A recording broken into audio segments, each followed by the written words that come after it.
BD news আপডেটের পক্ষ থেকে স্বাগতম। ভারতের জন্য আরও প্রস্তুত থাকবে বাংলাদেশ।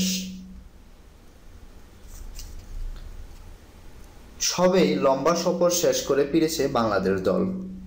বিশ্রাম নেওয়ার খুব একটা সুযোগ নেই তাদের সামনে। কদিন পরই যেতে হবে ভারতে, এরপর পূর্ণাঙ্গ সফরে শ্রীলঙ্কায়। নিজের ভুল ত্রুটিগুলো সংশোধনের জন্য বেশি সময় নেই। তবে এর মধ্যেই নিজেদের সেরা প্রস্তুতি নেওয়ার ব্যাপারে আশাবাদী তামিম ইকবাল। নিউজিল্যান্ড থেকে বুধবার রাতে দেশে ফিরে বাংলাদেশ দল। দলের প্রতিনিধি হয়ে সাংবাদিকদের সঙ্গে কথা বলেন তামিম।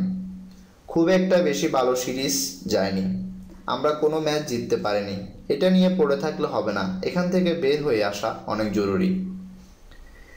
নিউজিল্যান্ডে স্বাগতিকদের বিপক্ষে টেস্ট, ওয়ানডে, টি-20 তিন ধরনের ক্রিকেটই সব ম্যাচে হারে বাংলাদেশ। একমাত্র প্রস্তুতি ম্যাচও তাদের সঙ্গী হার। 2 সপ্তাহের মধ্যে আবারও খেলা শুরু হয়ে যাবে ভারতের সাথে। তারপর বড় একটা সিরিজ আছে শ্রীলঙ্কার সাথে। আমরা কোনো জায়গায় ভুল করেছি, সেগুলো চিহ্নিত করার চেষ্টা করব। ওই ভুল সংশোধন না করে বারবার একই ভুল করে গেলে আমাদের জন্য ভালো হবে না, দলের জন্য ভালো হবে না।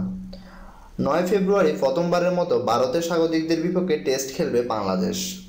এর আগে একটি প্রস্তুতি ম্যাচও রয়েছে তাদের।